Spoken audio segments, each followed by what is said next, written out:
What's up, everybody? Welcome back to another episode of the Still Curtain podcast. I'm your host, Tommy Jaggi, editor of StillCurtain.com. Joining me, as always, is contributor Shayne Kubas, and we've also got a special guest today, our contributor, Andrew Falce. We're going to be doing a true and false segment of the show today. Later on, we're going to ask the tough questions like if the Steelers are contenders or not this year. Can they win a playoff game? Without George Pickens? Before we get to that, let's talk Steelers news here. They're coming off an ugly loss against the Eagles, and this one was worse than it looked on paper. When you look at the score, at least, when you check the actual box score numbers, it gets really ugly really fast. The Steelers were only able to put up 163 yards in this game compared to 401 for the Eagles, and they were seconds away from being doubled in time of possession, guys. This was really bad. It was the biggest discrepancy performance that they've had of the season in a negative way. And so, Shayne, I want to kick it over to you. What are your overall thoughts on this game? How concerning is this loss to you?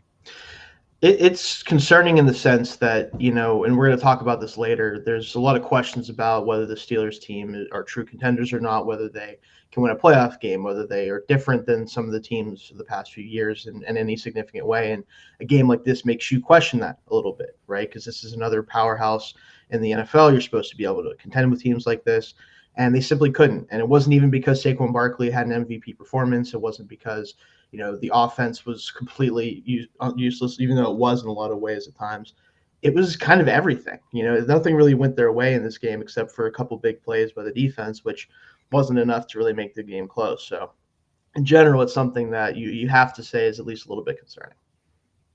Yeah, you definitely see a concern whenever you drop a game like that, especially when you're coming off a really long stretch of good quality play. Yeah. I will say this, though. You were coming off multiple just tough, hard, constant battle AFC North games. I mean, the back half of the schedule has not been kind to the Steelers. We knew it wasn't going to be kind up front.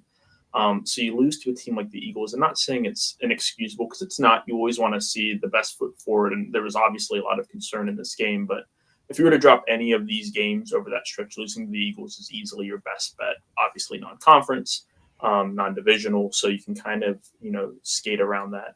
You are also without your top star playmaker, George Pickens. I think if anything over the past 2 weeks, you've seen just how important he is to the offense. When you're talking about contract negotiations and all that next year, I mean, he's going to have a really big leg up because you kind of point to this stretch, and then who knows about this upcoming week if he doesn't play. But again, say, look what happened to the passing game when I wasn't there.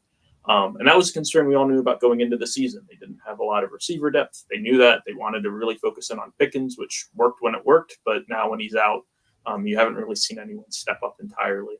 The loss was a tough pill to swallow.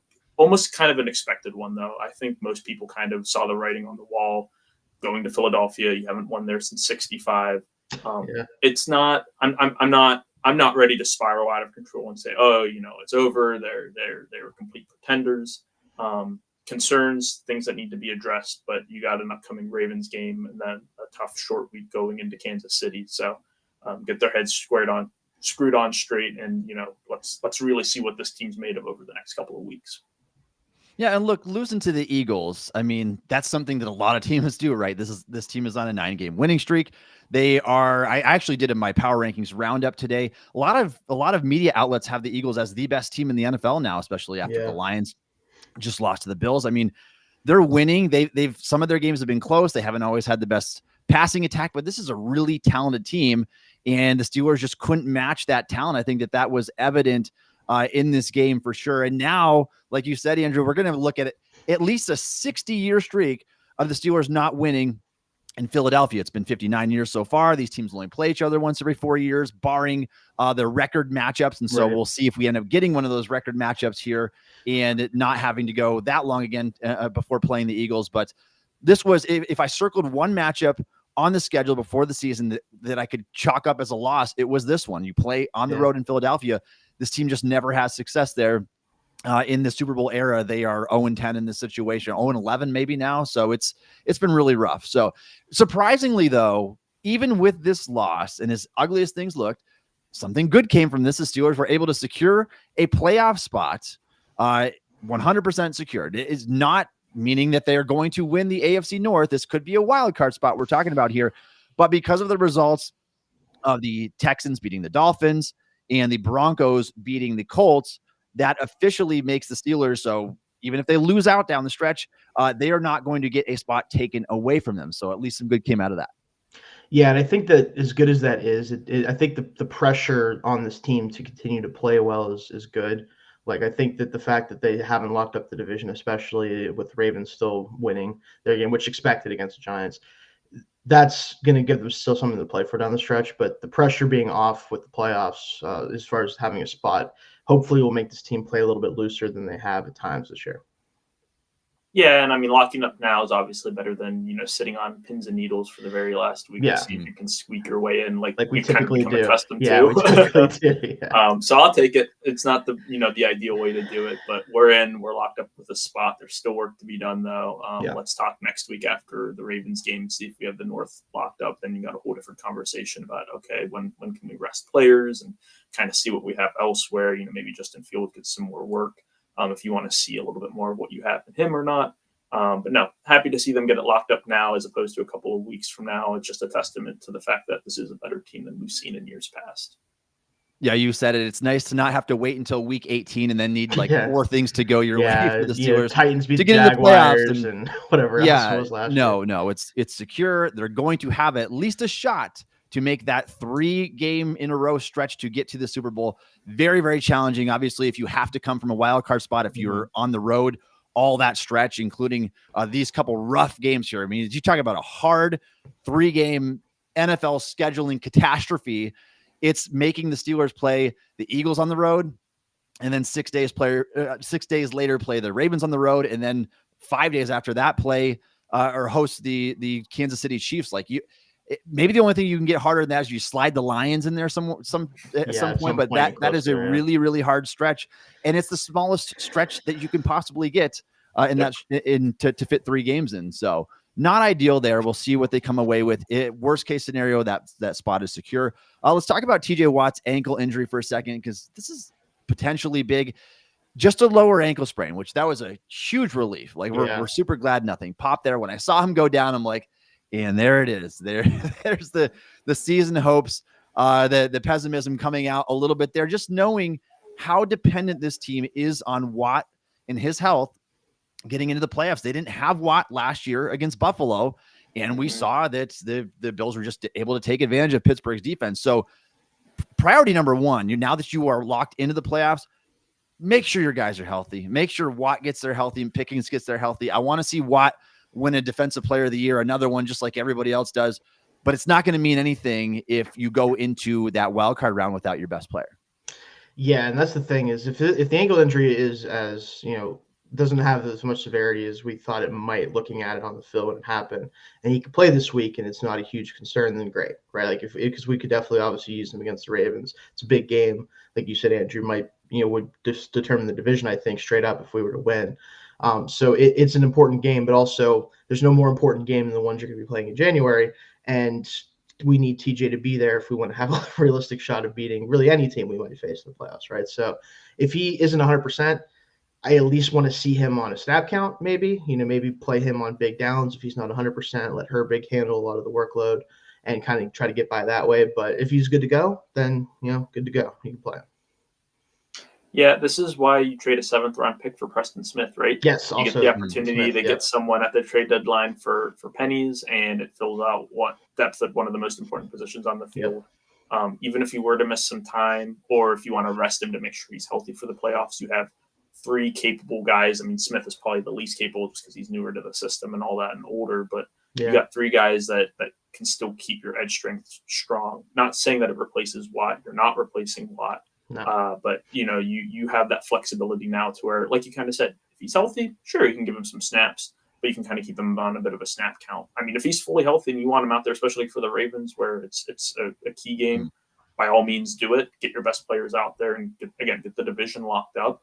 But you have that flexibility now with the depth that you have, and again, that's just a testament to smart moves that Omar Khan made before the trade deadline to bring a guy like Smith in for pennies on the dollar. Yeah. Yeah, and this is that pivotal game. Like, it comes down to this right here. You're going to decide if you're playing at Acrisure in round 1 of the playoffs, or if you're going to be traveling elsewhere. Because if the Steelers win this game against Baltimore, they win the division. They would own the head-to-head tiebreaker with a 2-0 record against the Ravens. So even if they lost their last 2 games down the stretch, Ravens won their last 2, the Steelers would still own the AFC North. They'd be tied record losing. wise. Yeah, if you lose this game, it's possible to get it, but you'd really have to clean up, and you'd have to perform against the Chiefs and Bengals and hope that the Ravens squander one other game down the stretch there. And so the path becomes a lot harder if you don't take care of business this week. And so, again, I think you're going to see that impacted on the Super Bowl odds as well. The Steelers have to play from a wild card seed, even though they've done it before. They happen to have the league's best defense that year, but it's just a very, very unlikely route to the Super Bowl that way. Let's stay on the topic of TJ Watt for a second, though, and talk about his Defensive Player of the Year odds. What has been updated since then? Well, last week when we looked at the odds after week 14, Watt was a runaway favorite. He's still the favorite this week, but there are a few players in contention who are coming up on his heels a little bit here. The Denver Broncos are coming off a 31-13 win, and now superstar cornerback Patrick Surtain and pass rusher Nick Bonito both jumped way up in the odds. Denver's on a hot streak right now. Nick Bonito had a pick 6 in that game. Surtain had a pick.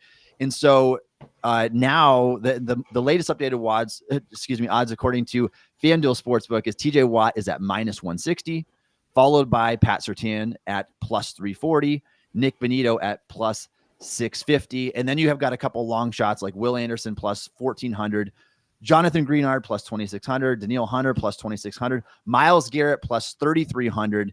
And it goes to show you that this award is largely connected to your team's success as well. Like, as good as Myles Garrett has been again this year, +3300 is a distant long shot to where Watt is at -160. You go look at a guy like Dexter Lawrence, not even listed among the top 24, with the Giants being 2-12 right now.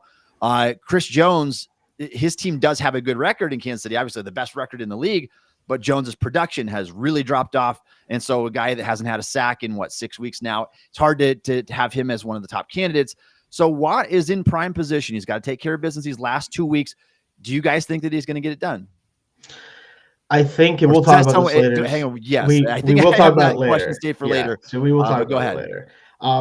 I think it just comes down to their ability to win at least one of these last couple of games. As long as especially if they win the division this week, right? I think that as long as he plays in that game or plays really well in the last 2 games, if he comes back after this game, I think he kind of has it locked up. As good as Surtain has been this year, it's really difficult for a corner to win this award. We saw, Deron Bland, as much as he wasn't the best cover corner in the league, had a monstrous takeaway season, and it didn't really matter ultimately. And last guy to do is Stephon Gilmore, which we would also say maybe TJ should have won that one anyway. So that's the other side point. But generally, like, corner's really hard to win that award, and I don't think he's having quite the transcendent season you need to have to do that. So if he's the guy right behind him, unless someone else comes out of the woodwork, I don't really think it's going to be anybody but him. I hate to say it too, but I feel like this award is really kind of determined a lot by name value. It is. I don't want to take anything away from Nick Bonito because he's having a fantastic season. Looks like a player on the rise, a guy that I liked when he came out of college a couple years ago. But I would be shocked to see someone like him clinch that award, despite the fact that he's having a good season. Surtain obviously has a lot more name value, but like we kind of just said, it's really hard for a cornerback to kind of make it in there. You've also seen PFF really kind of skew what Defensive Player of the Year looks like. You had the whole thing last year with Myles Garrett. You didn't have the most sacks, but PFF had him as the most dominant player, and that really kind of gave him the award at the end of the day. And now that's kind of shifted to where Watt's at, and you've seen Garrett really kind of tumble out of contention there. So, it's good to see him up there again, especially after the frustration that all of us, and himself included, felt last year. But I'm curious how these next couple of weeks, especially if he's limited by injury, if anyone else, if there's any sort of like a dark horse, notable name that can make that last push. Yeah, we'll have to see though, obviously. Yeah, and we'll table that for now. We'll bring that back up in just a little bit here. I want to talk about the Steelers injury report. Normally when we do our Wednesday show, obviously Steelers typically play on a Sunday. The injury report is not out yet. We do have 1 day of the injury report in the books so far. The other one will be coming out sometime after the show today. But there were the names on the injury report. Justin Fields mispracticed with an abdominal injury. Patrick Queen mispracticed because of rest. Cam Hayward also because of rest. Pickens out again with a hamstring. Deshaun Elliott with a hamstring. Dante Jackson with a back injury. He exited the contest against the Eagles, did not return. TJ Watt did not practice with an ankle injury. And Larry Ogunjobi limited with his groin injury. This is not what you want to see to start the week, but it's not surprising, though, either. No. You've had a lot of tough fought games, and this one coming against arguably the league's best opponent right now. They're going to take their time with these injuries. The biggest one, obviously, here is George Pickens. Can Pickens make it back in time this week? Are they going to leave him out another week? We've seen these injuries, specifically the grade 2 hamstring strains. We've actually have examples this year of those exact injuries from other wide receivers in the NFL. Mike Evans missed 3 games with it, and Nico Collins missed 5 games with it. And so this is a 4 to 6 week-ish injury if you are erring on the side of caution and making sure that you are not going to do anything that brings him back too soon to re-aggravate that. Knowing that the Steelers have the playoff berth locked up, we would love to be able to get the division, obviously. Is this the game? And I just hate that this Ravens game lines up here because I'd love to have Pickens back for that, but not at the extent of risking a setback and not having him available for the playoffs. Like, would you make sure that he comes back this week if he looks like he's good to go? I think for him to come back this week, they have to be very confident that the chance of re-injury is minimal at best, because like you said, at the end of the day, with the Ravens, we know that for whatever reason, despite the fact that, when we'll talk about this later, they're favored pretty heavily in this game, obviously being at home, but in general, they'd be favored on a neutral field. They seem to not be able to beat this team. You know, it doesn't matter who the quarterback is. It doesn't matter who's hurt, who's not. It feels like they just can't crack the Steelers' code for whatever reason. I think that there's a chance that you could beat this team without George Pickens on offense because of just the way that these games typically go. But obviously you'd rather have him because he's already made deciding plays in this rivalry. You go back to last year with the touchdown from Pickett to win the game, essentially, ice that game. Like that's something that you want to have in this game if you can get it, but not at the risk, like you said, Tommy, of potentially not having him for the rest of the season and then potentially into the playoffs. Yeah, it's a slippery slope because on one hand, you've seen the passing game crater these past 2 weeks without him. Russell Wilson doesn't look like the same guy just because he doesn't have his top target, and that that makes sense. That's natural. Yes. It's going to be really hard to go into Baltimore and win that game when you put up an offensive performance like you did last week. Yeah. No matter how good the defense plays, no matter if TJ Watt's on the field, if that's all you're going to muster, it's not looking very pretty for the team. But like you said, at the end of the day, you're about to head into a playoff stretch. You want to make sure your guys are healthy. I will say this. I'm not sure if he plays this week, but I'm going to assume if he doesn't play this week, he's probably also not suiting up against Kansas City. I very much doubt they're going to try to do a tight turnaround like that. It would be like, okay, let's try to get you geared up for the Bengals game after that stretch. Or if he's healthy this week, rocking and rolling that way too. Yeah, those soft tissue injuries are tricky just because if the slightest tweak – if it has you missing a playoff game, that could be all she wrote. And so knowing that playoff spot is secure, it changes things a little bit. The pressure is not quite as much on, but getting a home field advantage is huge. And the second seed is still not technically out of reach. Again, you would have to have the Bills mess up somewhere in order to get that. And the Steelers have to be really good. And so very unlikely. But let's take a look at the playoff picture right now. And it's similar to what it was last week. Obviously, when we get down to the stretch, we're in mid-December here. We like to look at teams that have been eliminated, who's still in the running. Like we said, the Colts and the Dolphins are not eliminated from the playoffs yet, but they cannot take the Steelers' spot in the playoffs. They could swap places with like the Chargers or the Broncos if they lose out. But right now, if the season ended today, the Steelers would be the 3rd seed in the AFC. They would be hosting the Denver Broncos for a playoff game. That means that the Texans would be hosting the Ravens. The Bills would be hosting the Chargers. That would make for a really interesting wild card matchup there. Is this the best possible scenario where you're sitting right now to be able to host the Broncos? I think so. I know the Broncos have played much better football since we played them earlier in the season, but at the end of the day, they have a defense that is very good, but is not unbeatable. And if everyone's healthy on offense, we have the horses to at least do some damage to that defense. We've already done it once. And more importantly, Bo Nix, despite having a bit of a hot streak there in the middle of the season, is still a rookie quarterback at the end of the day. And if you could face a rookie quarterback in the playoffs, granted, ask the Browns how that went for them last year, C.J. Stroud, but that's a bit of a different situation because Stroud was, not your average rookie quarterback. But if you could play a rookie quarterback in the playoffs, do so, basically, is kind of my thought process there. Yeah, I think out of all those teams, Denver's probably the weakest, although we've kind of seen the Chargers kind of falter here. They have their own issues, yeah. But. Yeah, especially with the running game kind of stalling out. So I think if you can land either of those teams in the first round, that's probably your best bet. The Broncos are hot, but again, can you keep that going with a rookie quarterback into January, into the playoffs? I don't know. I think that the Chargers, despite their deficiencies, I think Herbert's the better quarterback right now. Yes, better fit for the playoffs. That would make them the slightly tougher because they have a good defense in their own right too. But yeah, I think being able to land Denver would be probably ideal just because played them already, played the Chargers too. You kind of know what to expect. They're playing hotter than they did before, but this is going to sound silly, but it also gives Russell Wilson a chance to get his revenge game. Yeah, there is that element. Since he wasn't ready to play in week 2. So maybe that can, light a little bit more of a fire under him, especially if he is missing a weapon or two that he really needs to step up. Mm-hmm. Yeah, the Chargers are the team that I don't want. They have got the trifecta in my mind. You've got the franchise quarterback, you got Jim Harbaugh, and you've got a top 5 defense. I think the collection of those things would make that game potentially really tough if the best version of the Chargers shows up and plays. And so I would be good with the Broncos matchup right now. I think all things considered, that would be one of the best that you could have. And if things kind of stay the same, that's what we're looking at here. We got to get past these next 3 weeks.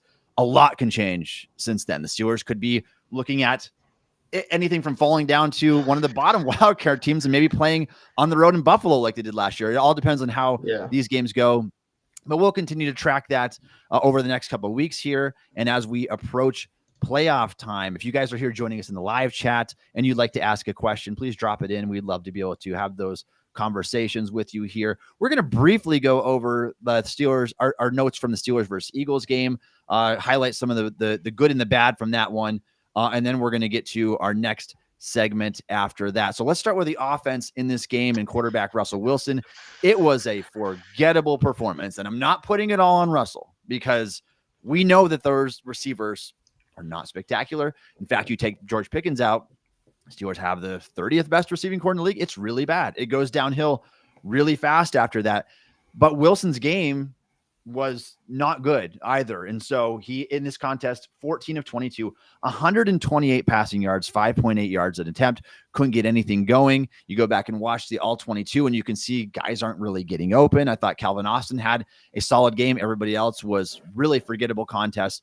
Is it concerning now, knowing that these past couple of games, we've seen a 2-game sample size without George Pickens?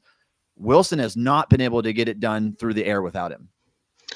I think it's not. It's concerning in the sense that you obviously don't want to have to rely on one player in the passing game, but it also is totally expected. Like if you thought differently going into this game as a Steelers fan, I'm sorry to break it to you, but this is what it was going to look like probably in the passing game. I know they've got some stuff going against the Browns. It was still very low volume, but they had some plays that they were able to make. This is not the Browns you're playing. Like if you're playing a team like the Eagles and you don't have your top weapon, this is how it's going to look a lot of the time. Even teams that have better weaponry than the Steelers is probably going to look a lot like this against the Eagles. However, the thing that concerns me with this game, not by Russ exactly, but by the offense in general, Arthur Smith simply didn't have any answers. He didn't have any ways to manufacture offense through the air. And as much as he's been so much better than what we've had in recent years, I still think, and I kind of am ready to say this, I think he's a bottom 10 offensive coordinator in the league in terms of just being able to actually scheme players open and that type of stuff. He just isn't very creative in a lot of ways. And the things he is creative at, it's like using Cordell Patterson for whatever reason at 34 or however years old he is at this point. Like, it's not that he's terrible or anything like that, but I think this is an example of what you get when you need someone as an offensive coordinator to help your players out. And he simply, I don't think, can do that. Yeah, I think you kind of saw the offense for what it truly was, and everyone was talking going into the season. Okay, Pickens is going to be the top guy. He's going to be the AJ Brown of Tennessee from however many years ago, right. And then we'll have this big power running game with Najee Harris and Jalen Warren, and that's going to be how the offense runs. Well, I think we've kind of seen that. I've been a notable critic, I guess, but Najee Harris isn't really at that top level. He's a good running back. He takes what he's given. But when you lose that top target, then all of a sudden now you're kind of lost. And that really, to me, again, these past 2 weeks just shows that George Pickens is your most important player on offense right now. I think without him, you are really going to struggle to win many games, especially against top tier competition. You're not scheming players open, but you're also working with the likes of Scotty Miller and the seemingly washed up Mike Williams. The plan was never to really depend on these guys. It was to use them as, complements, use them as, in different areas of the game where they can thrive. Now, all of a sudden, when these guys have to be the go-to guys, you don't have the firepower to do it. The Eagles played this game perfectly. They said, okay, well, we're not going to really worry about the deep ball. We think Darius Slay can match up one-on-one whoever their top guy is, because their top guy isn't Pickens right now. And he shut him down. So then you don't really have the Russ Moonball that you have to worry about. Now you're back to just kind of playing dink and dunk, which, it looked like a Matt Canada game. And that was just because of how good you are without your top weapon on offense. So am I concerned overall? Yeah, because if Pickens is going to miss more notable time, then, this offense is really going to fall flat. You get him back and healthy, though, and I think you kind of get back to where that offense is at, previously, where maybe you're not putting up stats like you did against the Bengals every single week. But you're moving the ball efficiently, getting into field goal range, hopefully scoring more, getting those red zone woes out of the way. But when you're without that top receiver, we've seen that the running game isn't going to get it done for you when defenses can key in on it, especially your other receivers aren't going to get it done. So really, kind of to me, on offense, the season hinges on Pickens going forward. And if you don't have him, then I really am nervous about what that final result is going to look like. Yeah, and while we're on the passing game here, just to note, Calvin Austin caught 5 of 5 targets for 65 yards. That's 13 yards a target. Mike Williams, Van Jefferson, and Scotty Miller combined for 2 catches on 5 targets for 15 yards. That's 3 yards a target. Pat Freiermuth, only 22 yards on 6 targets. Like, nobody was efficient except for Calvin Austin in the passing game. Is that a sign that maybe the Steelers need to feed this guy a little bit more? You look at him, just the skill set, and if you look at the tape as well, but particularly the skill set, he's the only guy who has the physical tools on this team outside of George Pickens to create separation, to get open, to do yards after the catch. And we can just see, and everybody's asking, why is Mike Williams not involved? Why is he not involved? Well, if you go throw the tape on, this guy just doesn't have it anymore. He just can't get open. And to my mind, he kind of reminds me of Allen Robinson from last year, where it's like, yeah, you can catch the ball in traffic if it's thrown to you. The reason why you're not getting many snaps and not getting many targets is because you're just not creating any space. Yeah, the Mike Williams conversation, like, I understand the frustration from fans and people around the league who are like, you have this guy you traded for, and it wasn't anything spectacular you traded for him, but he gets a game-winning touchdown right away. He hasn't really done anything since then. You know what's going on. He just doesn't win, right? Like, he's not a guy that's going to win on a lot of his routes, and you have to either be willing to throw him contested catches, which he can still make. We saw him make some plays for us already. The Browns game, he had the one sideline catch where he contorted and grabbed it. Like, he can still do some of that stuff, but you can't build an offense around that. You can't rely on that the same way you can with, like, a George Pickens, who is basically the ultimate version of what that is nowadays. It's the ultimate contested catch guy, but it just doesn't work that way, right? You need to create separation. You need to have reliable targets on third downs. Like, you can't just hope that, okay, maybe he'll catch this one, right? Like, that can't be your offense. And, maybe in the meantime, it kind of has to be, but that's just not what they're doing right now. Yeah, and I think going back to the whole point about Austin, and he's having a respectable season, Yes. kind of coming into his own as this, receiver 2, receiver 3-ish type build, working out of the slot a lot. I don't think you need to keep feeding him. I think defenses are kind of just saying, okay, let's prevent him from burning us deep with his speed. And if he's catching passes, if he's going 5 for 65 on a day where George Pickens isn't playing, we'll take that, because that's probably not going to kill us. I think it just goes back to the off season when this team said, okay, how we're building this offense. We want to have our top guy, and we'll put all the other pieces together later on. And a lot of people critique that. I was very skeptical of it, just because, injuries are really unpredictable. And, imagine if you had lost Pickens for half the year or, all the year. If you had to go on IR early in the year, I mean, your passing game would have just been non-existent. So I think it's something that this team's definitely going to have to focus in on. I think we could see our first round receiver taken in the draft since Santonio Holmes from however many years ago. I really think that's on the table because at this point, assuming they're going to keep Pickens long term, which there's an argument to be made there that I'm not going to get into right now, but assuming that he is given that contract extension, you still need to find someone else that can open things up for him, but also can keep the offense going if he were to miss time. Yeah, and for what it's worth, and to nobody's surprise, not a single player on this offense graded out well. Calvin Austin was the highest with a 68.1 grade. That's among players who had at least or over 10 snaps in this game.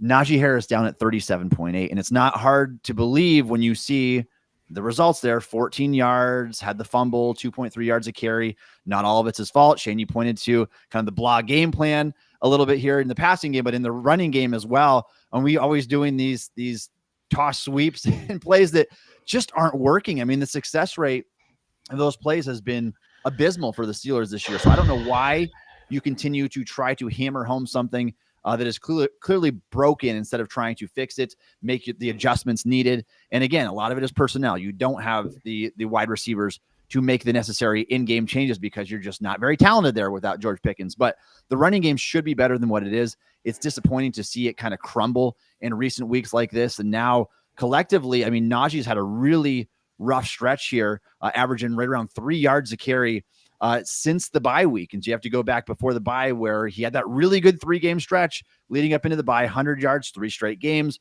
very efficient. Since then, it's been really tough. And so we're going to talk about him in one of these questions here in a little bit. Any other players you guys want to highlight from the offense? Shayne, go ahead.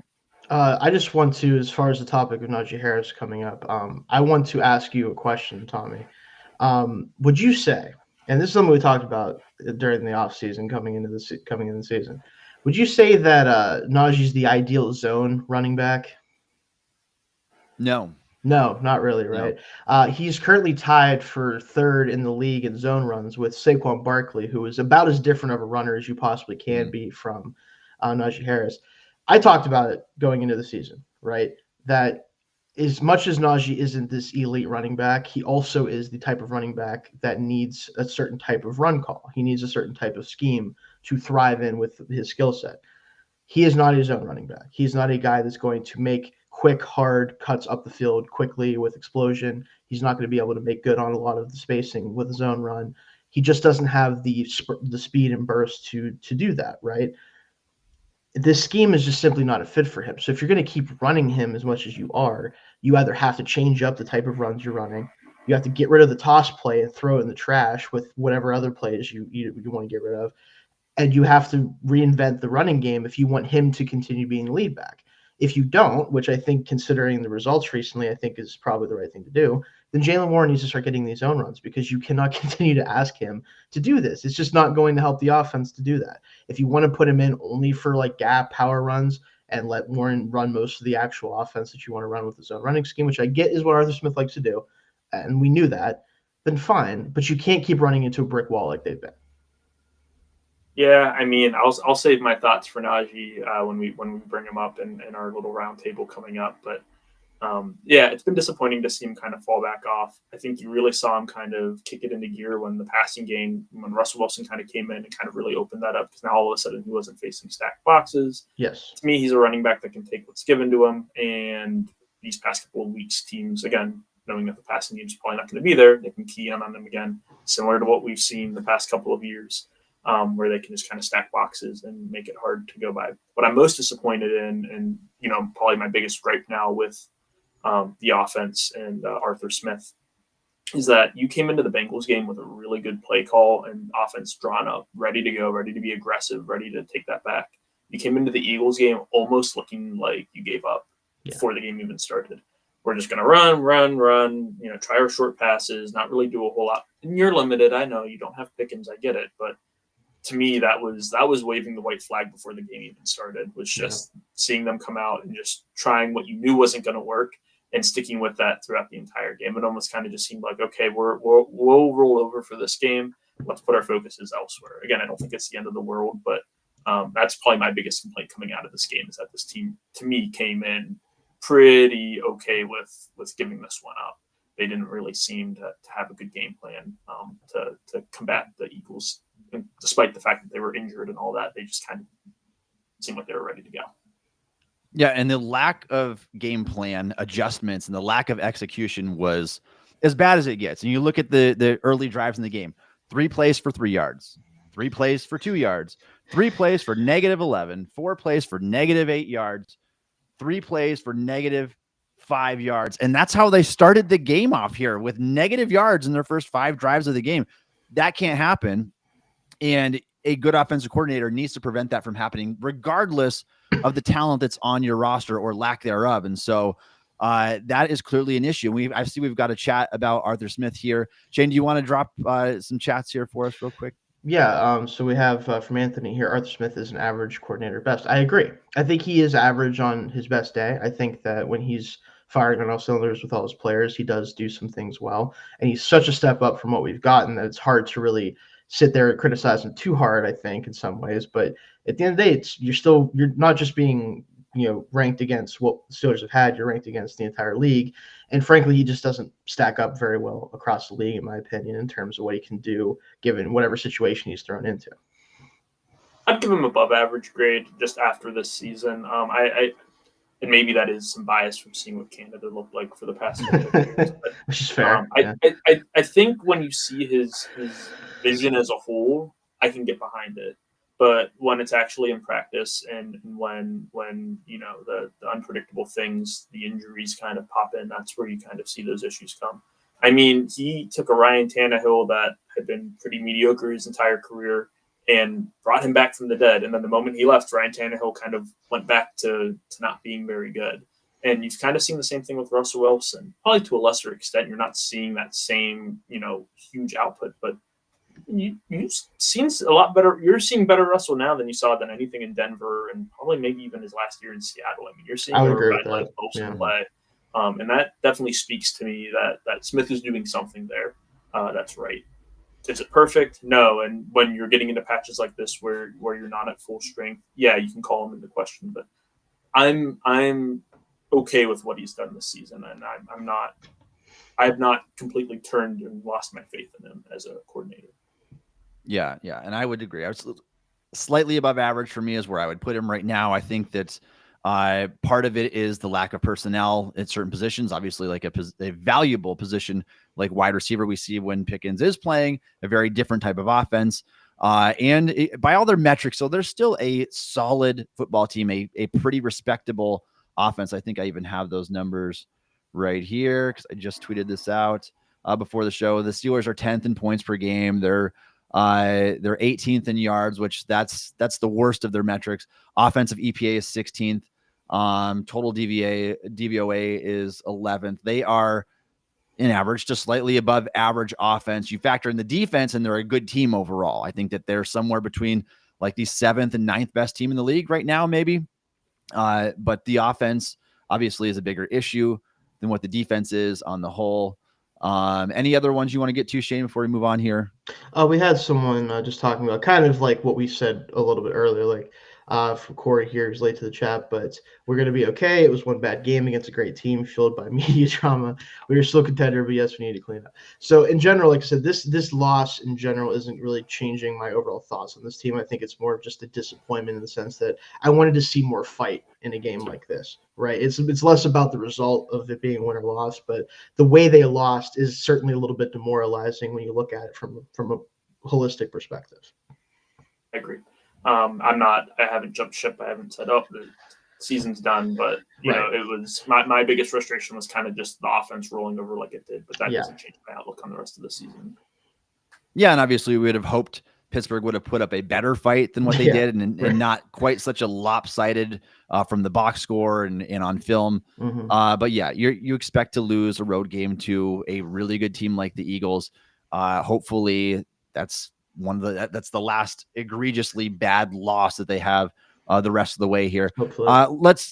nothing too terrible from the offensive line. Dan Moore had a pair of penalties in this game. I'm going to kind of brush over that for time purposes right now. Normally I do a cut up of all the offensive line snaps. I haven't done that, but I did cut up all of TJ Watt versus Lane Johnson reps on X if you want to go check that out. Let's move over to the defensive side of the ball, and let's talk about that matchup to begin with here. Watt versus Johnson, two future Hall of Famers. It doesn't get any better than this in terms of a edge versus tackle matchup. Now, maybe if you got this matchup a few years previously, it would have been even better than and more highly sought after than what it was already in this game. Now these guys are in their 30s, maybe not quite the players that they once were, but still a hard-fought battle. Johnson obviously won vast majority of the reps, what offensive tackles are supposed to do. But when Watt did win, it was valuable. And I can't even really put the blame on Lane Johnson for some of these where Watt disengaged, chased down Jalen Hurts, forced the fumble late into the play. Other one, Johnson pushed him up around the arc. Hurts tries to roll out. Thought for sure he was going to force the second fumble of the game there, at least gets the 12-yard sack. And so I think it's truly an example where it was a good game for both of those players. Watt showed up and made the plays he needed to. Johnson contained Watt for most of the game. Yeah, and this is what you expect in a matchup like this, where both guys have their moments against each other, and I think that's what we saw. And Johnson I forget the exact quote himself, but he said he's like, "I'll be having nightmares," basically about like it. And that's just when you face TJ when he's on, like it's just really difficult as an offensive tackle because of the way he plays, and he's so relentless that you can't really give up at any point in the play until the quarterback gets rid of the football. Like, it just makes it really difficult, especially for an older player like Johnson, who, as great as he still is, he's maybe the best pass protector in the league still. It's hard to block TJ as long as Hurts to sometimes make you block him. So it's tough, but I do think both of them, like you said, had a very solid game. And TJ just made more splash plays, of course, because he's the edge defender, but Johnson certainly had his number multiple times too. Both had a good game. I think TJ Watt had the better game though. He showed up when he needed to, even though he didn't win every single rep. So. But yeah, I can't say enough good things about Lane Johnson, man. He's a beast, different animal of a tackle, and we're very happy to have him. I wish we had him as well. So certainly, yeah. And Johnson did say in an Eagles chat transcript after the game that Watt was probably the best that he's faced before. And Watt, for what it's worth, I spoke to TJ Watt in an interview last year. Watt told me that Lane Johnson was the best tackle that he's ever faced before, and they've only ever faced each other twice. And so it was nice to hear that reciprocated back, that Johnson feels the same way about Watt that Watt does about him. The respect is mutual there. You could see it. These two guys know what their status has been all throughout the league, and they gave each other a show for sure. The rest of the defensive line, obviously things didn't go very well. The Eagles kind of had their way with them. Nobody else on defense really showed up in this game for Pittsburgh. I want to backtrack for 1 second here. Watt was, for what it's worth, bad game overall by the team, but Watt was the highest graded player for either the Steelers or the Eagles in this game, earning an 88.9 overall grade. And when you earn 2 sacks and a forced fumble, it's not hard to see why. The first sack was absolutely controversial. Did he cross the line of scrimmage? He very well could have. So call it a run stop if you want to instead of a sack. That's fine with me. But Watt had a good game regardless, for sure.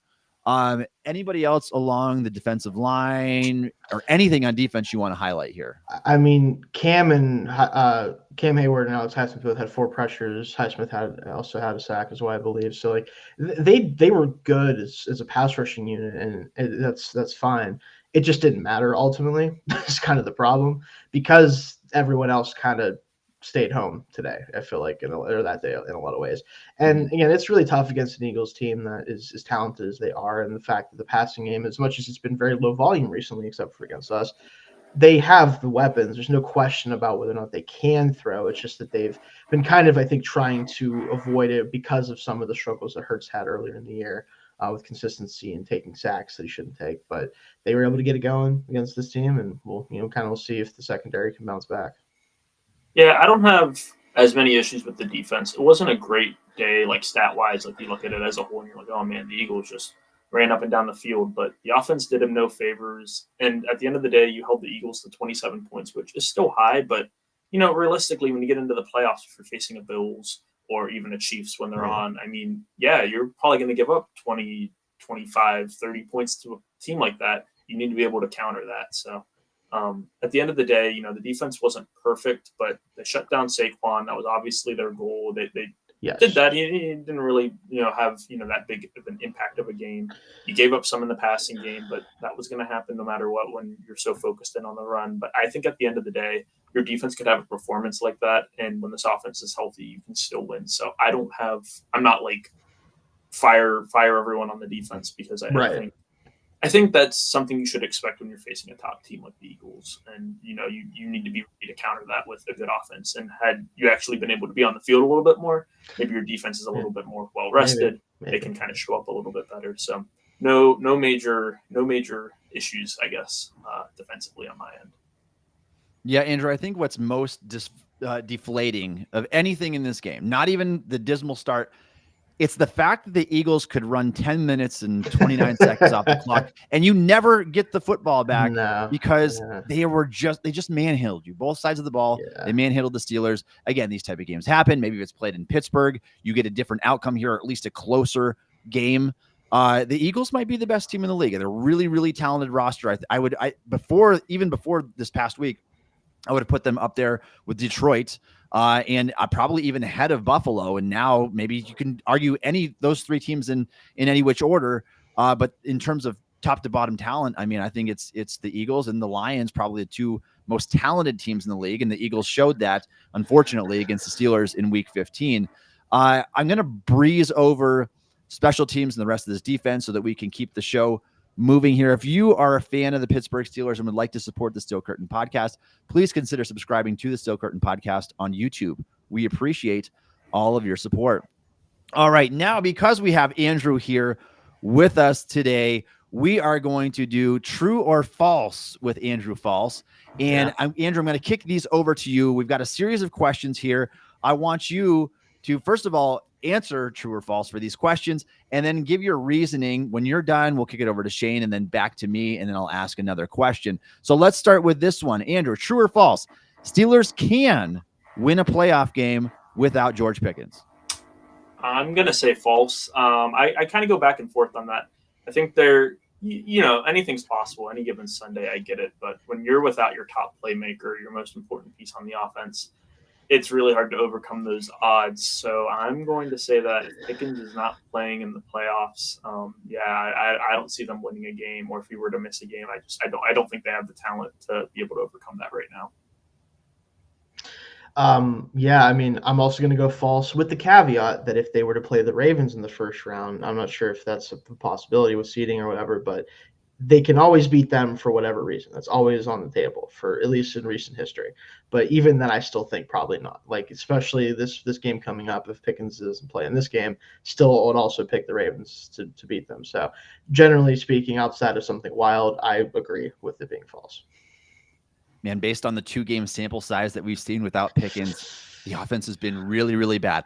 I will say true, but again, with the caveat, if you get the right opponent and you play like the Broncos and maybe you win one of those 19-16 games, you can do that, I think, without Pickens. In most cases, I would have to say that would be false, and that you're going to need your top offensive weapon to move the ball effectively, which they did not do these past 2 weeks, and to score, which they also have not done at a good rate without Pickens. Next question, Andrew, true or false? Russell Wilson will be the Steelers starting quarterback in 2025. Absolutely true. I think both people, Russell Wilson needs the Steelers as much as the Steelers need Russell Wilson. He's going to a very QB-friendly scheme that Arthur Smith is running, not putting too much on him at his age. He's seen his career kind of rebound with the Steelers. I don't see why either party would be trying to run the other one out of town. You saw what you wanted to in Fields. Obviously, the team wanted to turn to Wilson. It was the right choice. I don't think Fields is at any point now in contention to come back unless he were to have no interest on the free agent market, which I also doubt that happening. The rest of the quarterbacks on the market, no one really sticks out as like, oh man, like that could be someone that's going to help out. Very rarely you're going to sign a quarterback anyways. It's going to help you out in free agency like that. The draft doesn't look like it's going to be shaping up well. You're going to be picking late. I don't see why the Steelers at all would turn around and say, we're going to try to do something else this year, especially after the whole Kenny Pickett fiasco that you just went through. I Ideally, you don't have to franchise tag him. Hopefully, you can get something worked out. I mean, I'm an advocate. I'd say have a deal ready to go. So pen and paper once the season is over and say, hey, this is goodwill on our end. We're going to already kind of have this worked out with you. You're going to know what we're looking at, have those numbers kind of go back and forth. So once the season wraps up, say, okay, 2 to 3 year deal. Ideally, you can look for your quarterback of the future during that time. But I don't see a way that he's not on the Steelers in 2025. I will also say true to that, Andrew. And I think that the only situation where that might not happen is if a desperate team, which there will be a few potentially, just offer him a stupid bag. And even then, I don't know if that's really what Wilson is looking for at this point in his career. I don't know if he really necessarily cares about that, unless he thinks he can also have success with that team, whoever that may be. But aside from a stupid contract from a desperate franchise, I do expect him to be the Steelers quarterback, at least next year. And, we'll see from there what they try to do for the future, but probably at least 2025. Yeah, true. Wilson's going to be the quarterback next year, barring a monumental collapse of this football team. They lose down the stretch. Right. Their offense can't score. They get humiliated in the first round of the playoffs. Then maybe you're looking at a different direction. But based on everything we've seen from him so far, Wilson's going to be that quarterback. And you talked about, it's about windows. Who cares if Wilson turns 37 next year, if Hayward's going to be 36 and Watt's going to be 31, you might as well, this is it. You might as well give it a go and see if it works. Lack of options, all the reasons you already pointed out. Wilson's coming back. He's going to be Pittsburgh's quarterback in 2025. That's my prediction. Andrew, true or false? Najee Harris will be back with the Steelers in 2025. Oh, I'm going to say false. I'll give a caveat like you guys have been doing for years. The only way he comes back is if he hits the open market and there's just no interest. And so he ends up kind of coming back to the Steelers and saying, okay, I'll take that $8 to $9 million a year you offered me.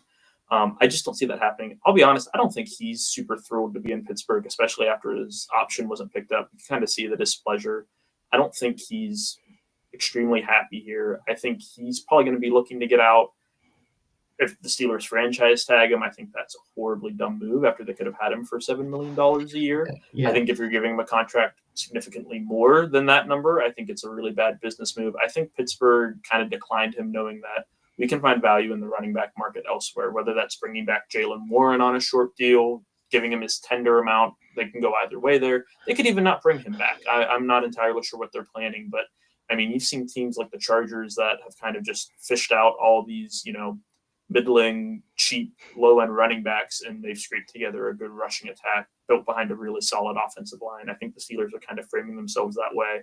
I don't think they're going to try to sink themselves in for a 10 to 12 or more $1 million a year deal for Harris, which I think is realistic for what he could get. You saw a lot of running backs last year get paid more than what we've seen in the past. Not saying he's up at that level, but you could see a team that's kind of desperate to turn things around, say, okay, we'll give him $12, $13 million a year and see if he can be our Josh Jacobs or if he can be our Saquon Barkley or something even close to that. So I think he'll get a decent enough deal to go elsewhere. I don't think he'll last that long. Running backs on second contracts rarely do. He has a lot of wear and tear on him.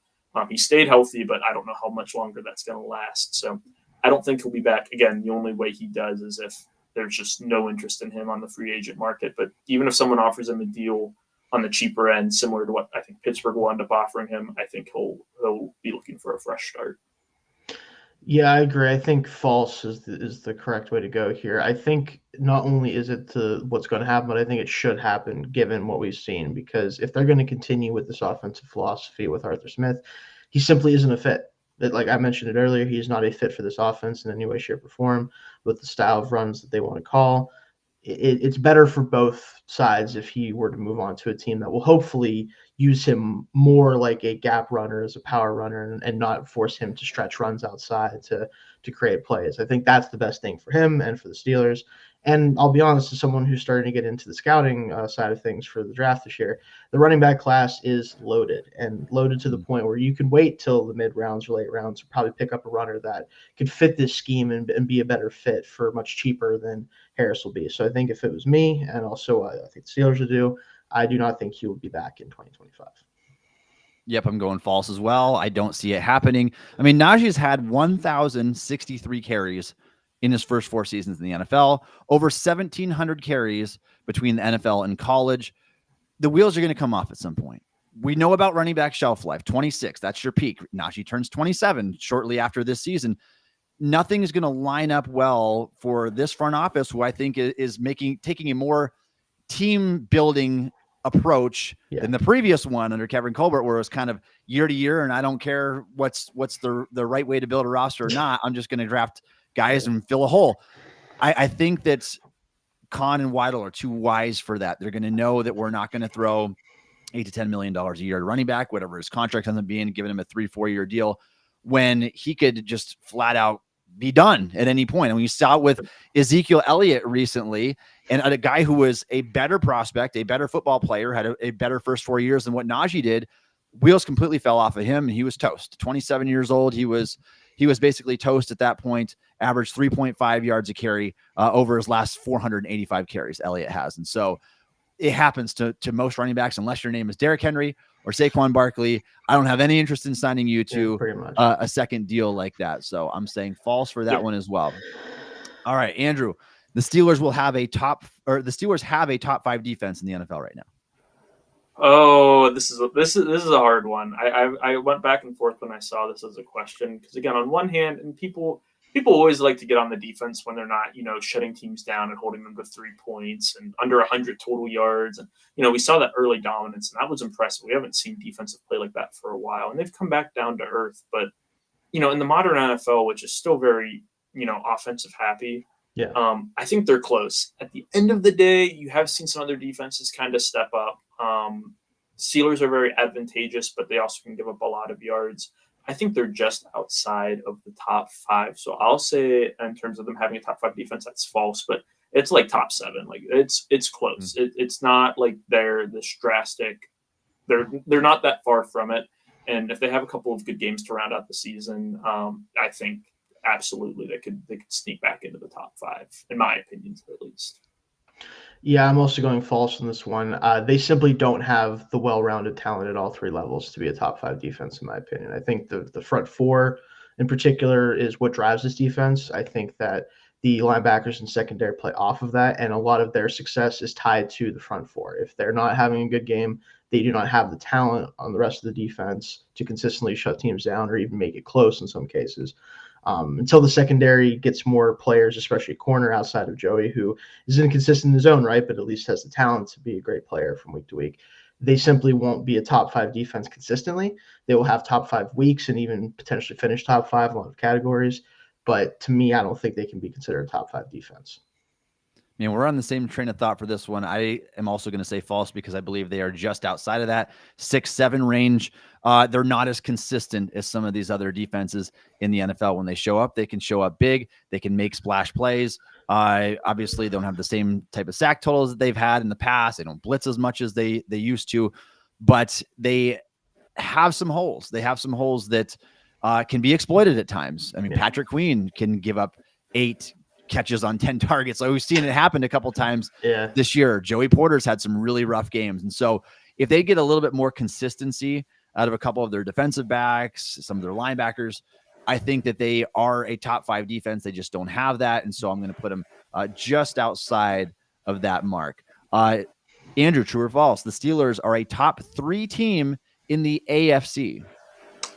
False. They're a top 4 team, just because I don't think that they're better than on paper than the Ravens, the Chiefs, and the Bills. I just think that there's a clear gap there when you get maybe down to it's closer than in years past, but it's still there. That doesn't take away from the fact that they're playing really good football, and I think they can beat any of those teams. But I don't think if you were to average it out and 10 times they're going to face each other, I don't think they would be on less side in any of those matchups. They're close. They're getting there. They're doing better. They're doing it in a limited fashion, which is impressive too. But I don't have them as a top 3. They just miss it out because I think the Ravens, the Bills, and the Chiefs are still the top tier. But Steelers are right behind, and they're definitely putting some pressure on them. I agree. I'm going to say false. I will say, I know we love our caveats in this situation. I would essentially put them on the same playing field as the Ravens solely because the Ravens can't seem to beat them for whatever reason. But that's not really like true analysis. That's just like the reality of what's kind of been happening for whatever reason. But on a realistic note, like the Ravens do have more overall talent than the Steelers do. They just can't seem to beat them for whatever reason a lot of the time. We'll see if that changes this week coming up. But in general, they are the fourth team in the AFC. I think you're right, Andrew. I think that they don't have the same top end talent on offense that the top teams have, and the defense, as good as it is not as consistent as some other defenses across the league, and it gives them some variance that makes it hard to put them into the top three consistently. So it's interesting because the Steelers have a winning record. They have a perfect record against winning record teams in the AFC this year. They beat the Broncos, they beat the Chargers, they beat the Ravens. But are they that level right now? I would say false. I think they're just outside of that. I would probably put them 4. I agree with your assessment, Andrew. I think the Ravens are better than what their record is right now. I think they have Lamar, who's deserving of his 3rd MVP this year. The offense is really good. Their defense doesn't always show up and play, but I think collectively I'd have them just outside of the top 3. All right, true or false? The Steelers lose this Sunday. I'm blaming you, Shane, because you've said way too many times that the Ravens can't quite seem to beat the Steelers. It's like 8 out of 9 games, Andrew, man. 8 out of 9 games, I think. I know, but it's just the reality. Like, I'm not saying I don't think they're going to win. We'll see, but we'll see. Good All right, Andrew, true or false? TJ Watt wins Defensive Player of the Year this year.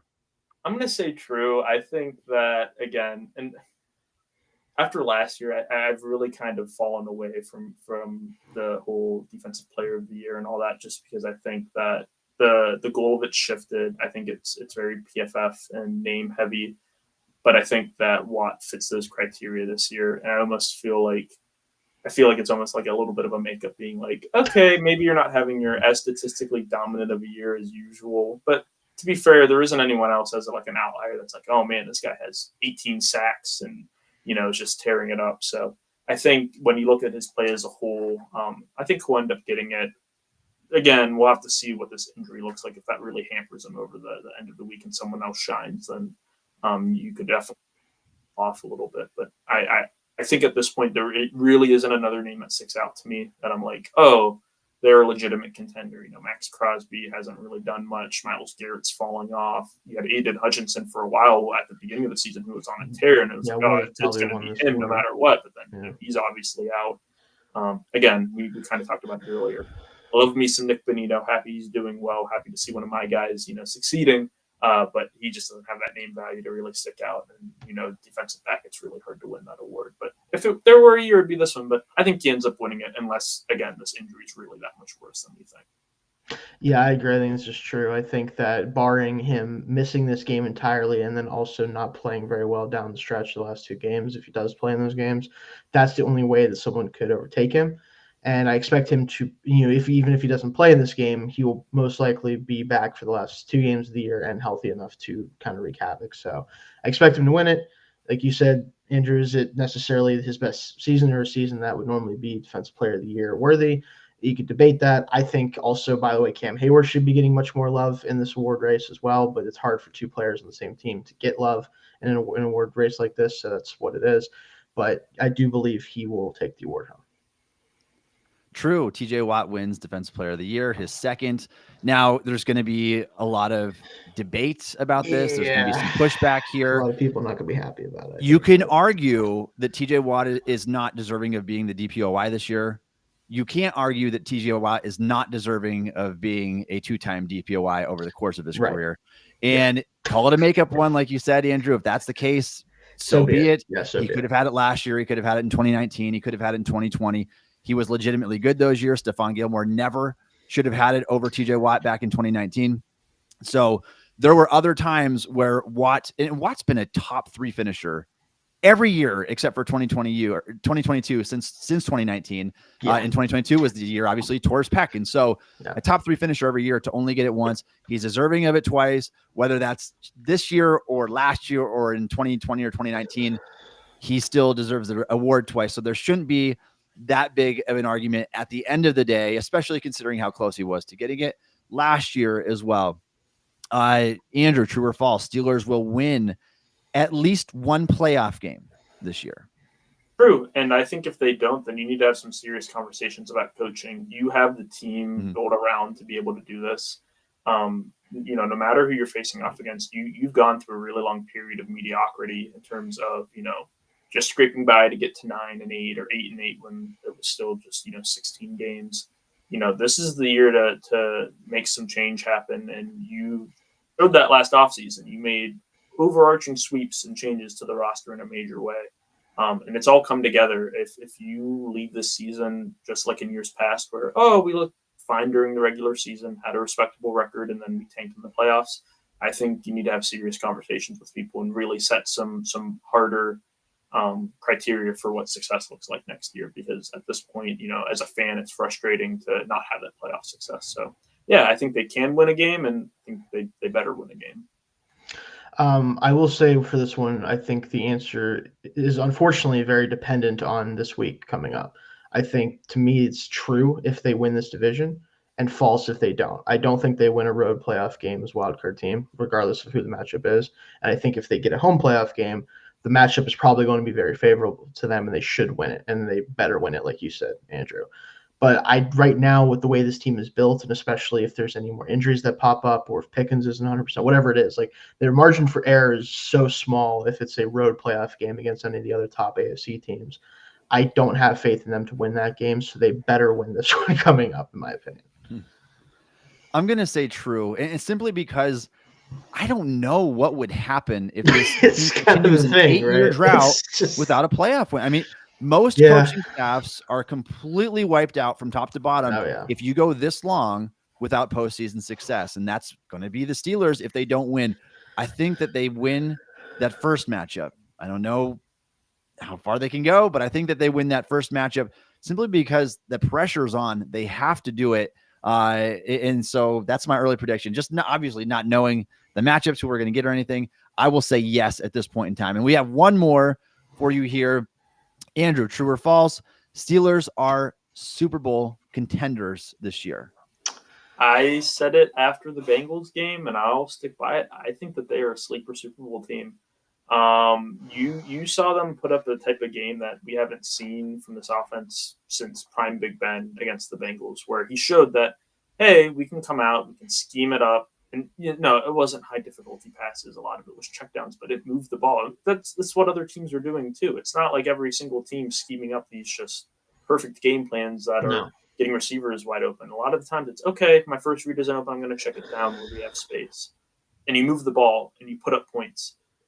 If you can do that, it mixed in with the defense playing at a good level, maybe not elite all the time, and just this team's scrappy. And I don't think it's, you hear it from some analysts, and it sounds kind of goofy, but I don't think this is a team you want to play in the playoffs because they just have upset written all over them. Where you can slow down the offense a little bit.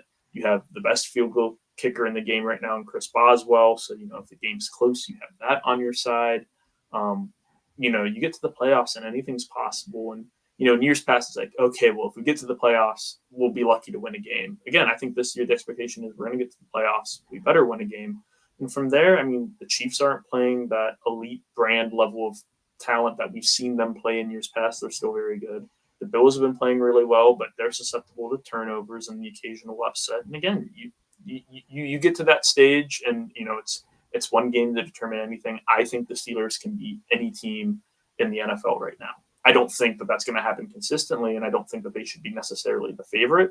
But in terms of being a Super Bowl contender, I could see it this year. Very much at a sleeper level. It would be that Cinderella story that no one was expecting, but I can't count them out right now against any team.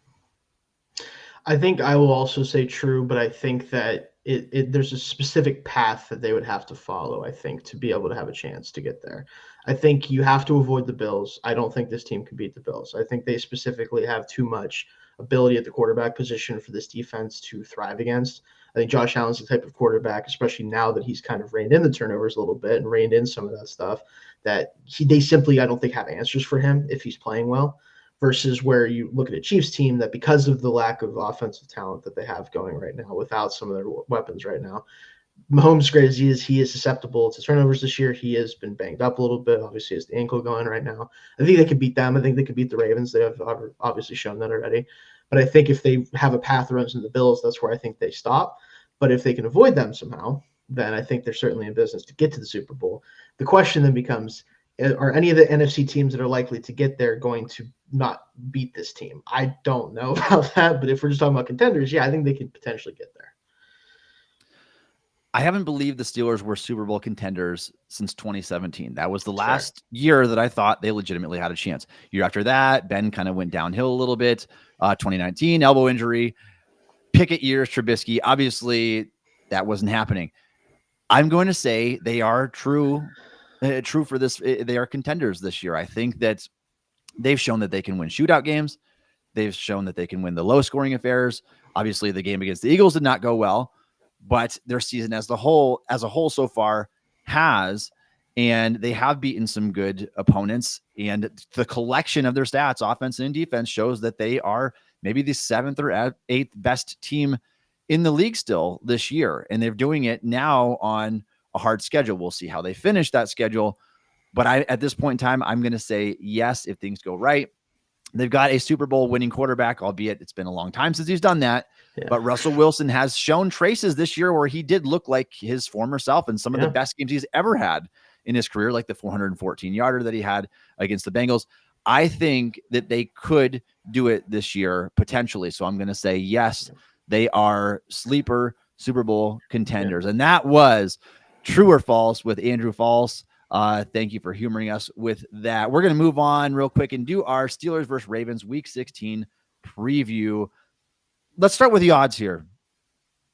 What's really interesting, guys, is that the Steelers are actually heavier underdogs this week against the Ravens than they were in Philadelphia against the Eagles, where they haven't won since 1965. The Steelers open as 6-point underdogs in Baltimore. Are you okay with that line, considering how this matchup has gone historically, or should this be closer, Shayne? I think that part of this might be the question marks from the defense and some of the injuries, right? I think that's driving this line a little bit. I think this would be closer to like a 4.5 point line if it wasn't for some of those question marks, right? Especially with Pickens still also being out too, potentially, right? But so the line makes sense from a cautious perspective. Like if they're like, we're not sure who's playing, we're not sure exactly what to expect from the guys who might play that are banged up. So from that perspective, I get it, just because there's more questions coming into this game than we had coming into the Eagles game. But it's still a pretty aggressive line, considering, again, the recent history between these teams and also just the inconsistency with which the Ravens have played this year. Yeah, I'd agree. I think 6 points is a little bit overboard. Traditionally, you're seeing field goal games between the Steelers and the Ravens, and we kind of expect that to stay the same this week. But I'm also not too surprised. You're coming off a pretty bad loss to the Eagles, and the public's going to look at that and say, okay, well, now you're going to go face actually better, some would argue better Ravens team. So why are we gonna favor you guys, especially with Pickens probably out, potentially out? I don't know where you kind of fall on that at this point. Watt dealing with his injury. I'm not surprised, but again, I wouldn't be surprised to see the Steelers cover that.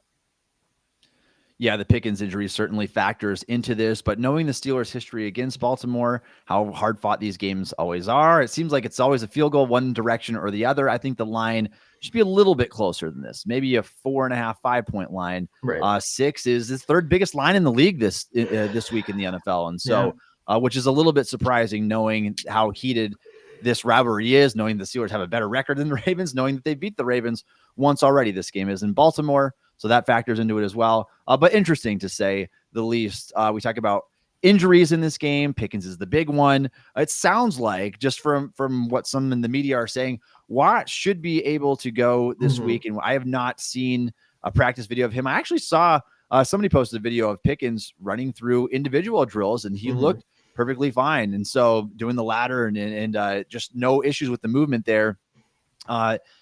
I think that there's maybe an outside chance he can come and play in this one, but we'll obviously let the injury report dictate that. In terms of what the Ravens have going on, not a lot. I think Nelson Aguilar's banged up a little bit.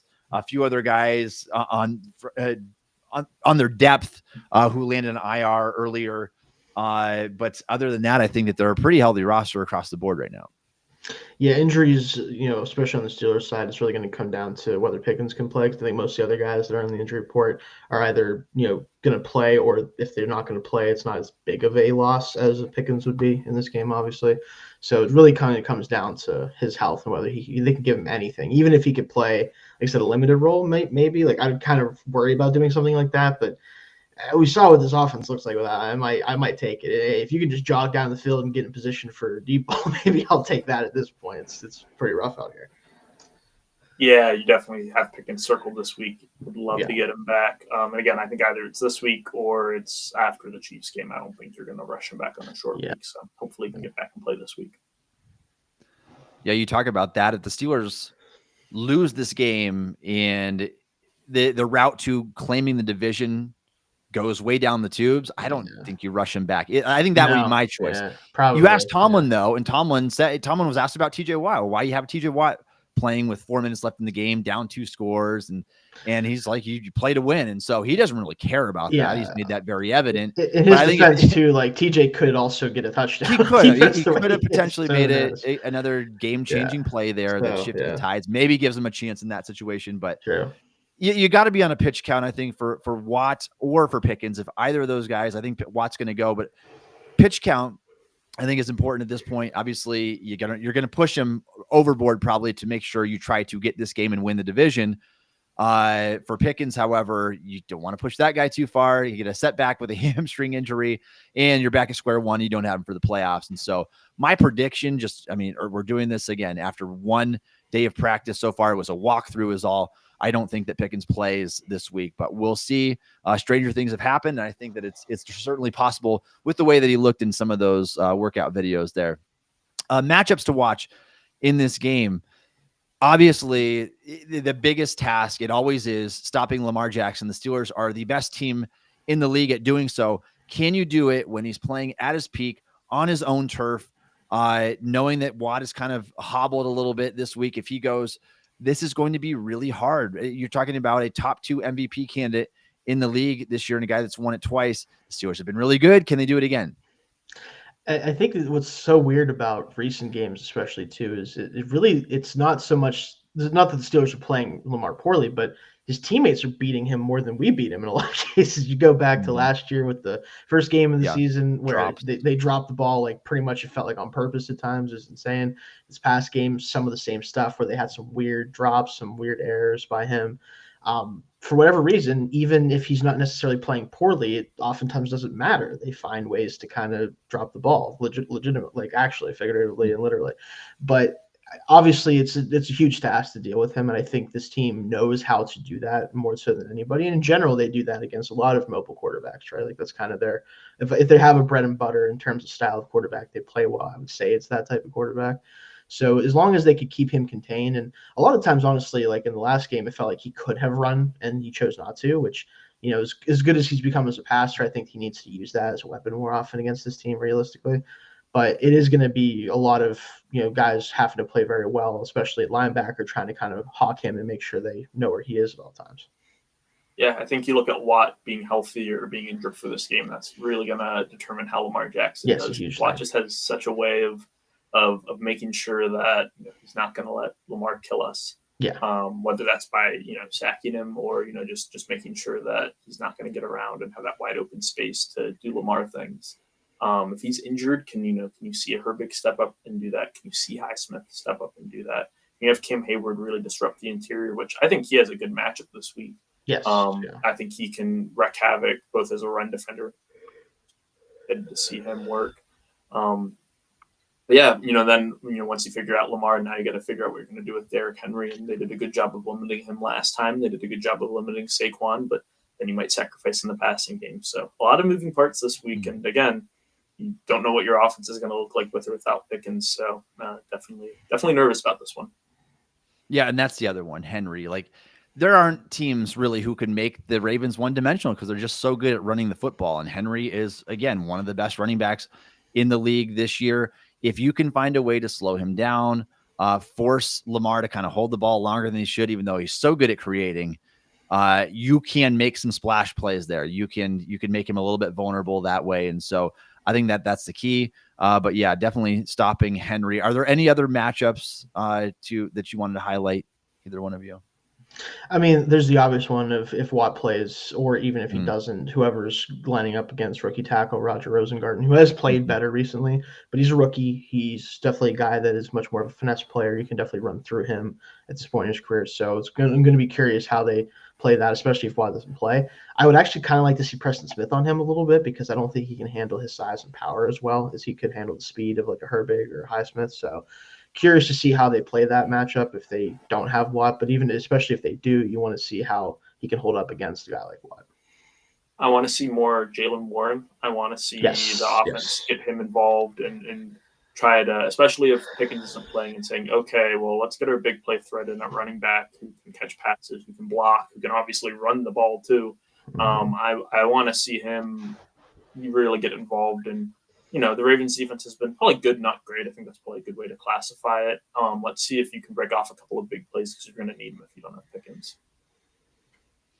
Yeah, and backtracking here to a second, what you said, Shayne, Preston Smith, I would get him on that side as well. And the other reason I would do it is because Herbig has just been so productive and so efficient on the right side, rushing against the left tackle. When I went back and watched all 22 of this game, I cut up all the TJ Watt reps against Lane Johnson. I also noticed that when Watt was on a break, it was Herbig coming in on his side. I'd like to see that flipped around the other way. And I wonder what the splits are there. I don't have them in front of me, but I know that Herbig is more productive rushing from Highsmith's side, the right edge over there, where he can just dip around that edge and make something happen on the quarterback. And so kind of flip those around this week. And I think the biggest key here, the Ravens have an exploitable defense that the Steelers did not exploit last time. If you're going to have to do that this game. You can't expect to hold Baltimore to 16 points like you did the first time around, especially if Watt is hobbled in this game. That is one of the keys here. So let's give our game predictions for week 16. Are the Steelers going to secure the crown of the AFC North this year? Are they going to hand it over to the Ravens? Shayne, go ahead. I think given everything that I know about the health of the players for the Steelers right now and not feeling confident about Pickens going, I do unfortunately kind of find it hard to pick them in this game. And as much as I've been talking about how they seem to always find a way to beat the Ravens, it's just recent history talking there. It doesn't necessarily mean anything for the next time they play, right? But they do have something against this team for whatever it is, but I don't think that they can tap into that if they don't have a reliable way to put up points on offense. And without Pickens, I don't necessarily think they do. I don't think they're good enough with the rest of the guys to really challenge this defense heavily. And they didn't really do it last time either. They just got a lot of plays, on defense that helped them out. So I have them losing 24-17. I think that it's going to be a close game through a lot of it because it's just how it works with divisional games. But I think that the Ravens ultimately kind of get up to a lead where the Steelers can't quite come back and overcome it. Yeah, and before I go into my prediction, Dan, the Steelers fan in the chat, absolutely, I agree with everything you just said there. Yeah, that's my guy gets it over there. So, Dan, the Steelers with the Josh Allen profile picture, I think is that. Yeah, right. That's you need some of these Jalen Warren plays for sure. Yeah, give it to me. I'm all about them. Yeah, I have the Steelers coming up short this week. My prediction is 21-20. I think it's a really close, just punch them out game. Physical. No one really takes a dominant lead or dominant edge in it. But I think Baltimore is just going to have the talent to pull this one out, especially if Pickens doesn't play, especially if Watt isn't at 100%. It's hard for me to take the Steelers in that case. I think there's a chance, but I don't see it happening. Even if Pickens plays, I think it's going to be a long shot because I think he'll be hobbled still. Yeah, the factors are stacked against Pittsburgh this week. Unfortunately, they haven't had George Pickens, might not be ready to go this week either. TJ Watt just sprained his ankle late in the fourth quarter against the Eagles. They're coming off of playing arguably the best team in the league. They got banged up in that game. Dante Jackson hurt his back. I just think, and then you combine that with the fact that the Ravens kind of had a cakewalk game last week against the Giants, 35-14 win. All these factors collectively, and the fact that this game is in Baltimore, it's too much, I think, to overcome this week in this stretch of the schedule with some of your best players banged up. I've got the Ravens winning this one 24-20. So just outside of that field goal range game that we talked about. I think the Steelers offense maybe puts up a little bit better fight this time around, but they need to show they can do something if Pickens can't play. Last time they relied solely on the back of the defense to carry them in this game. They won't be able to hold the Ravens to 16 points. And so is the offense going to do anything? I don't think that it's going to be enough when they're not at full strength. All right. And you know what that means, though, guys, is this is going to be the stupidest win of the season for the Steelers. It's going to be the dumbest game of all time. And Justin Tucker's going to miss like 5 field goals, and Chris Ball is going to make all 5 of his. It's going to be like 15-7, something I'll stupid. take it. Which, yeah, I will take any. It doesn't matter how you can win 3-0. I don't care. It'd be like that stupid Dolphins game from however many years ago when the field was mud. Like, I don't really care how you win, but because we're all picking them to lose, that's how it's going to work. They're going to win something stupid. So, that would be their luck. That would be right. That would be something to see. But if that's the way that you take the AFC North title, then so be it. Yeah, so be it. All right. Thank you guys for joining us on the show today. Thanks for joining us in the chat, John, Anthony, Corey, Dan, the Steelers fan, anybody else. We go live on the show every Wednesday at 1:30 p.m. Eastern time. I do want to give a schedule update here that next week at this time is Christmas, and I will be working covering the Steelers game on stillcurtain.com. So no show next week on Christmas Day. The week after that is New Year's Day. And Shayne, you may be putting together something for us. Yes, I do plan on having a show. I'll try to get someone on for that to join me. But if not, then we'll be back that next week after. But should be. And we'll get back to our, shortly after the new year, we'll get back to our normal schedule, which is every single Wednesday at 1:30 p.m. Eastern time. We typically run over an hour just talking about everything Steelers. So make sure you join us for that. If you like the show, tell your friends about it. Also, Josh Yorish has a show that typically goes live immediately post game. But because the Steelers play on Christmas, he is going to be the next 2 weeks. He's going to be live on Monday, the 23rd and Monday, the 30th, both at 2 p.m. And then he's going to get back to his normal schedule after that. Just wanted to make you all aware of what you can expect these next 2 weeks as we get through the new year, and we'll be back to our normal schedules after that. Thank you for joining us on the show today. You can follow Shayne on Twitter at Shayne Kubas. You can follow me on Twitter at Tommy Jaggi. You can follow Andrew on Twitter at False Andrew. Download the Still Curtain podcast wherever you get your podcasts. Also check us out on YouTube or ask Alexa to play the Still Curtain Steelers podcast. And thanks again for listening to the Still Curtain podcast.